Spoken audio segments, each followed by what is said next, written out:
प्रिय छात्रों, नमो नमः। संस्कृत की आज की कक्षा में आप सभी लोगों का हार्दिक स्वागत है।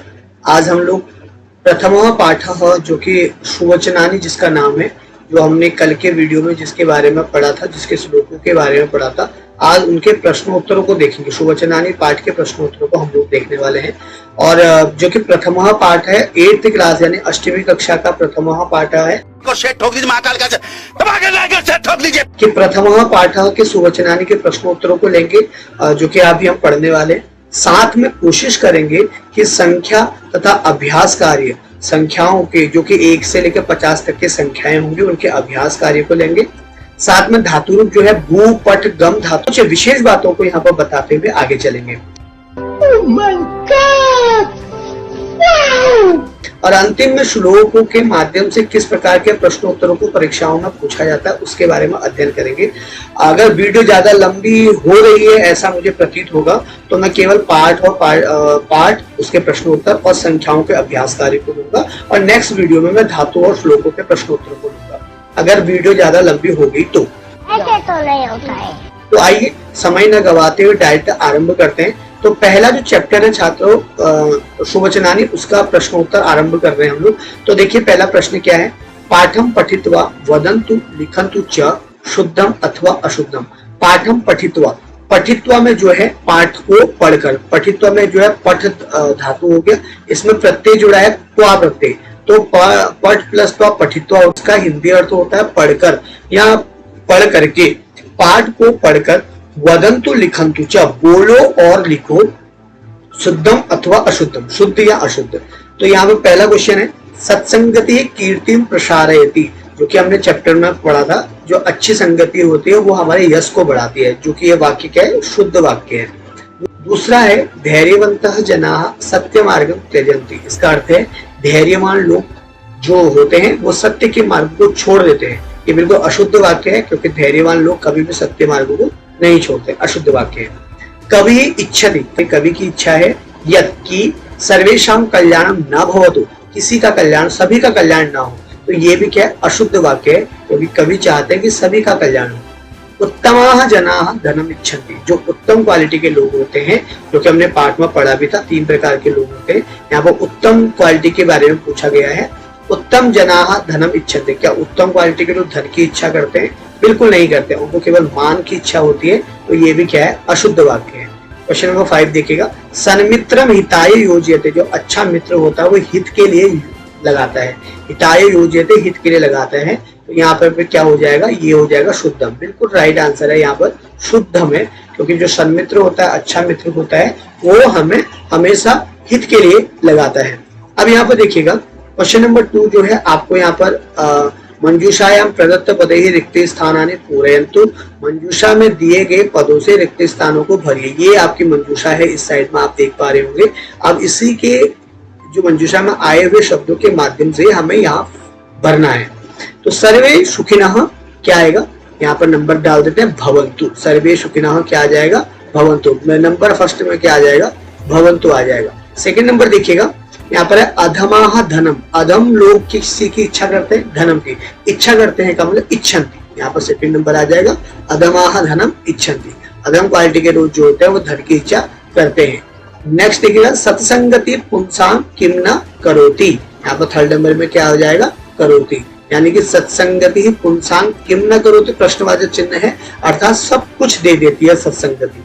अच्छी बात है जो कि सत्संगति अर्थात सत्संगति सब कुछ दे देती है।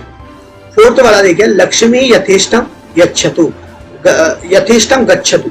लक्ष्मी ही यथेष्टम गच्छतु, यहाँ पर फोर्थ नंबर में आएगा, लक्ष्मी अपने मन से चले जाए।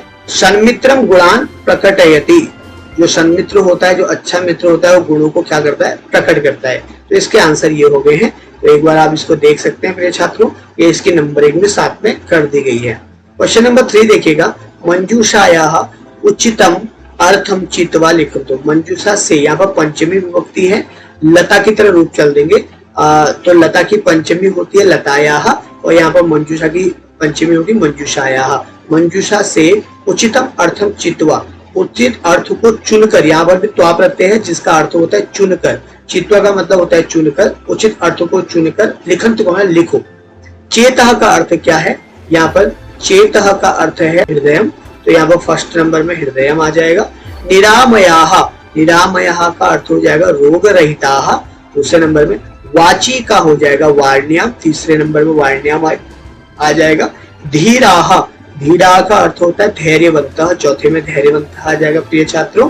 संतः का अर्थ होता है सज्जनाः, पांचवें में क्या आ जाएगा सज्जनाः आ जाएगा। तो इस प्रकार इनके आंसर ये है ना। अब आते हैं क्वेश्चन नंबर 4 में। एतेषां प्रश्नानां उत्तराणि एक पदेन वदन्तु लिखन्तु च। इनके प्रश्नों के एतेषां जो नीचे दिए गए प्रश्नों के उत्तरों को प्रश्नानां उत्तराणि एक पदेन वदन्तु लिखन्तु च, एक पद में बोलो और लिखो। अब देखते हैं सन्मित्रम कस्मात् निवारयते। प्रिय छात्रों, इस प्रश्न में आगे बढ़ने से पहले एक चीज आपको बता देता हूं कि जिस भी विभक्ति से प्रश्न पूछा जाता है उसी विभक्ति में आंसर देना है, ठीक है। तो यहाँ पर देखिए सन्मित्र कस्मात्, कस्मात् जो है वो पंचमी विभक्ति का है, तो आंसर भी कहां पर आएगा पंचमी विभक्ति से ही आएगा। तो सन्मित्रम कस्मात् निवारयति, तो यहाँ पर आ जाएगा सन्मित्रम पापात् निवारयति। नेक्स्ट देखिएगा निंदन्तु यदि वा स्तुवन्तु, तो इसका आंसर हो जाएगा नीति निपुणाः, ठीक है। नेक्स्ट देखते हैं का पापम अपाकरोति, कौन पाप से दूर करती है, तो वो है आपकी सत्संगति ही। नेक्स्ट देखिएगा अधमाः किम इच्छन्ति, अधम क्वालिटी के लोग जो होते हैं वो किस चीज की इच्छा करते हैं, तो वो है धनम। सर्वे कीदृशाः सन्तु, सभी कैसे हो, तो सभी कैसे हो निरामयाः। संख्या पंचमी है। एतेषां प्रश्नानाम् उत्तराणि पूर्ण वाक्येन वदन्तु लिखन्तु च। इन प्रश्नों के उत्तरों को पूर्ण वाक्य में बोलिए और लिखिए। छात्रों, यहाँ पे एक चीज और ध्यान देने योग्य बात है कि संस्कृत में जो पूर्ण वाक्य उत्तरत होते हैं उनमें कोई खासा कुछ ज्यादा मेहनत करने की आवश्यकता नहीं होती है। केवल आपको ध्यान में रखना है कौन सी विभक्ति से प्रश्न पूछा जा रहा है। कस्य, तो कस्य यहाँ पर षष्ठी विभक्ति का है, तो आंसर भी षष्ठी विभक्ति के पद से ही आएगा। तो संतः की जगह संतः कॉपी हो जाएगा और लक्षणम की जगह लक्षणम कॉपी हो जाएगा और प्रवदंती की जगह प्रवदंती कॉपी हो जाएगा। केवल कस्य के स्थान पर आपका आंसर होगा। तो आइए देखते हैं वो आंसर क्या है। तो यहाँ पर देखिएगा छात्रों, यहाँ पर आ जाएगा संतः की जगह संतः, यहाँ पर ऑलरेडी कॉपी किया गया हुआ है। तो संतः की जगह संतः, कस्य के स्थान पर सन्मित्र से आ जाएगा और साथ में लक्षणम यहाँ पर कॉपी हो जाएगा और प्रवदंती भी कॉपी हो जाएगा। तो आंसर हो जाएगा संतः सन्मित्र से लक्षणम प्रवदंती। नेक्स्ट देखिएगा क्वेश्चन नंबर 2। धीराः कुतः पदम न प्रविचलन्ति, यहाँ पर कुतः पंचमी विभक्ति का पद है, तो आंसर भी पंचमी विभक्ति के पद से ही आएगा न्यायात् पथः। धीराः न्यायात् पथः पदम न प्रविचलन्ति, यहाँ पर पथः पंचमी विभक्ति का पद है। नेक्स्ट देखिएगा इसका अगला प्रश्न जो है वह है मध्यमाः जनाः किम इच्छन्ति। तो मध्यमाः की जगह मध्यमाः कॉपी हो जाएगा, जनाः की जगह जनाः कॉपी हो जाएगा, किम के स्थान पर आंसर आएगा और इच्छन्ति की जगह इच्छन्ति कॉपी हो जाएगा और किम की जगह में क्या आ जाएगा धनम मानम च। मध्यमाः जनाः धनम मानम च इच्छन्ति। सत्संगति कस्याः जाड्यमर्हति, जो कस्याः में है आपका पंचमी तथा षष्ठी विभक्ति, तो यहाँ पर षष्ठी विभक्ति का पद है। सत्संगति किसकी जड़ता को हरती है, तो क्या हो जाएगा धियः, कस्य का धियः, सत्संगति धियः जाड्यम हरति। नेक्स्ट देखिएगा चित्तम का प्रसादयते, चित्त को कौन प्रसन्न करता है, तो चित्त का अर्थ होता है मन को। तो का प्रसन्नम क्रोधि, का प्रथम व्यक्ति एक वचन है स्त्रीलिंग का जो कि प्रश्नवाचक चिन्ह है, तो उससे हो जाएगा सत्संगति ही। क्वेश्चन नंबर 6 से देखिएगा छात्रों। स्थूल पदम आधृत्य प्रश्न निर्माण करोतु। स्थूल का अर्थ होता है मोटा पद, यहाँ पे मोटा पद कौन सा है मानव। तो ये मोटे पद को आधार बनाकर प्रश्न निर्माण करना है और सेम यहाँ पर भी वही चीजें फॉलो होंगी जो ऊपर हुई थी। उत्तमः की जगह उत्तमः आप लिखेंगे, मानव की जगह प्रश्नवाचक चिन्ह क्या आ जाएगा वो आ जाएगा कम, मानव की जगह कम आ जाएगा और इच्छन्ति को इच्छन्ति लिखने के बाद उसके बाद प्रश्नवाचक चिन्ह आ जाएगा। क्वेश्चन बनेगा उत्तमः कम इच्छन्ति, आंसर हो जाएगा उत्तमः मानव इच्छन्ति। नेक्स्ट देखिएगा नीति निपुणाः स्तुवन्तु निन्दन्तु वा, यहाँ पर प्रश्नवाचक चिन्ह क्या बनेगा के और लास्ट में प्रश्नवाचक चिन्ह आ जाएगा के स्तुवन्तु निन्दन्तु वा। प्रश्न संख्या 3 सत्संगति दीक्षु कीर्तिम तनोति। सत्संगति जो होती है दिशाओं में कीर्ति को फैलाती है, तो दीक्षाओं में फैलाती है, तो आएगा कहाँ फैलाती है, तो कहाँ को बोल देंगे कुत्र। सत्संगति कुत्र कीर्तिम तनोति, तो आंसर हो जाएगा दीक्षु। क्वेश्चन नंबर 4 देखिएगा सन्मित्रम पापात् निवारयति। जो अच्छा मित्र होता है वो पाप से निवारण करता है, तो पापात पंचमी विभक्ति है, तो पंचमी विभक्ति का ही प्रश्न निर्माण आएगा जो है कस्मात, और यहाँ पर लास्ट में क्या आ जाएगा, प्रश्न निर्माण आ जाएगा सन्मित्रम कस्मात निवारयति, सन्मित्रम पापात निवारयति। ये विशेष चीज यहाँ पर बताना चाहता हूँ छात्रों, यदि परीक्षाओं में इस प्रकार के क्वेश्चन आते हैं तो वन वर्ड आंसर कभी नहीं लिखना है आपको, लिखना है तो कैसे लिखना है, पूर्ण वाक्य, पूर्ण वाक्य में आंसर लिखना है। सर्वदा इस बात का ध्यान रखिएगा, वाक्य नहीं आपको लिखना चाहिए। क्वेश्चन नंबर 6 के बाद अब हम लोग पढ़ने वाले हैं प्रश्न संख्या 3, जो कि अधिन्यास का आपका जो अधिन्यास पत्र है उसका क्वेश्चन नंबर 3 है, जिसमें आपको संख्याएं पढ़ाई गई है। और यहाँ पर संख्या कहां से कहां तक है, 1 से लेकर 50 तक की संख्याओं के बारे में यहाँ पर बताया गया है। आपकी जानकारी के लिए कुछ चीजें बता दूं छात्रों, यहाँ पर 1 से लेकर 4 तक की संख्याएं जो होती है वो तीनों लिंगों में चलती हैं। एक होता है पुल्लिंग, एक होता है स्त्रीलिंग और दूसरा होता है नपुंसकलिंग। यहाँ पर जानने योग्य बात यह है कि यहाँ पर पुल्लिंग, स्त्रीलिंग, नपुंसकलिंग केवल 1 से लेकर 4 तक के होंगे। यानी कि पुल्लिंग में 1 को क्या कहते हैं, 2 को क्या कहते हैं, 3 को क्या कहते हैं, 4 को क्या कहते हैं, इसको 2 पार्ट में डिवाइड कर देता हूँ। तो पहला देखिएगा, पुल्लिंग में जैसे बालक के रूप चलते हैं, बालकः, बालको, बालकः, पहले और दूसरे को हमने पुल्लिंग का अगर हम शब्द रूप याद है इतना ही, बालकः, बालको, बालकः, तब भी हम उसको याद कर सकते हैं। तो बालकः की जगह आ जाएगा एकः और बालकों की जगह आ जाएगा द्वौ, है ना। तो ये अब 3 और 4 को हम बाद में देखेंगे। स्त्रीलिंग में लता, लते, लता ऐसे रूप चलते हैं, लता की जगह हो जाएगा एका और लते की जगह हो जाएगा द्वे। नपुंसकलिंग में होता है फलम, फले, फलानी, तो फलम की जगह हो जाएगा एकम और फले की जगह हो जाएगा द्वे और फलानी की जगह हो जाएगा त्रीणी और फिर चतवारी। ये याद करें, नपुंसकलिंग में कोई ज्यादा प्रॉब्लम नहीं आती है, तो चतवारी।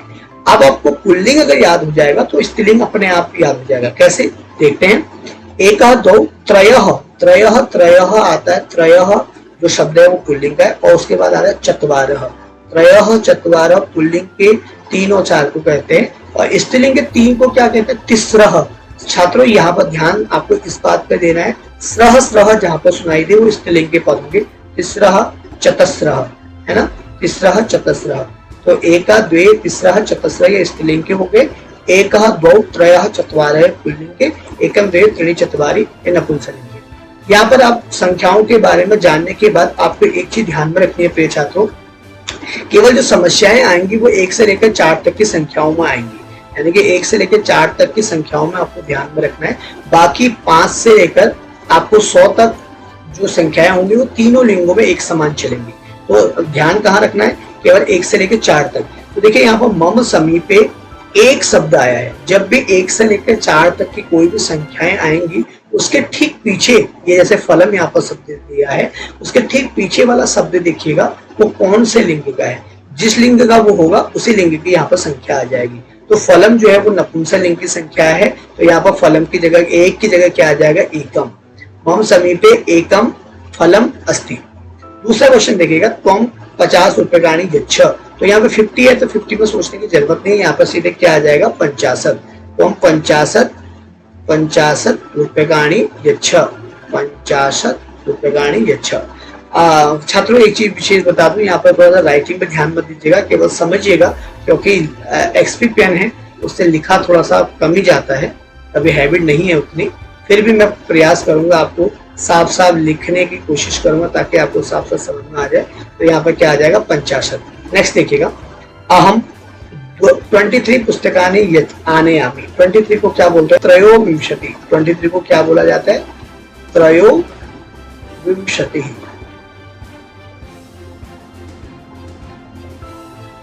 त्रयोविंशति, तो यहाँ 23 को त्रयोविंशति बोला जाता है। अब 4th वाला क्वेश्चन देखा है, ऐसा छात्रा अस्ति, एक आ गया। देखिए 1 से लेकर 4 तक की संख्याओं में हमें बहुत ध्यान देना है, एक आ गया। यहाँ पर लिंग है छात्रा, यानी कि स्त्रीलिंग शब्द है, तो छात्रा की जगह में क्या आ जाएगा, एका। ऐसा एका छात्रा अस्ति, यह एक छात्रा है। अत्र फिर से 4 आ गया, देखिए 5th वाले क्वेश्चन में। और अंतिम में शब्द क्या, काउंटिंग में ग्रहाणी, क्योंकि नपुंसकलिंग का शब्द है, तो 4 आ गया। यहाँ पर देखिए चत्वारी, यत्र चत्वारी ग्रहाणी संति, यहाँ पर क्या आ जाएगा, चत्वारी आ जाएगा, चत्वारी ग्रहाणी संति। नेक्स्ट देखिएगा, यहाँ पर आएगा गृहे 22 जनाः सन्ति, तो यहाँ पर क्या आ जाएगा, द्वाविंशतिः, विंशतिः द्वाविंशतिः गृहे द्वाविंशतिः जनाः सन्ति। क्वेश्चन नंबर 7 ग्रामे महिलाः पठन्ति ग्रामे चत्वारिंशत्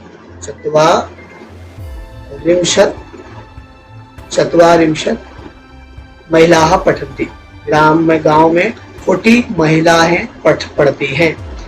मंदिरे पंच 5 में कोई दिक्कत नहीं है क्योंकि 5 से लेकर 100 तक की संख्याएं तीनों लिंगों में समान चलते हैं। तो मंदिरे पंच देवाः सन्ति मंदिर में 5 देव हैं। श्रुते 50 फलानी सन्ति तो 50 को भी क्या बोलेंगे 50 बोलेंगे 50 फलानी सन्ति। उद्याने 44 वृक्षाः सन्ति तो 44 को क्या बोलेंगे चतुश्चत्वारिंशत्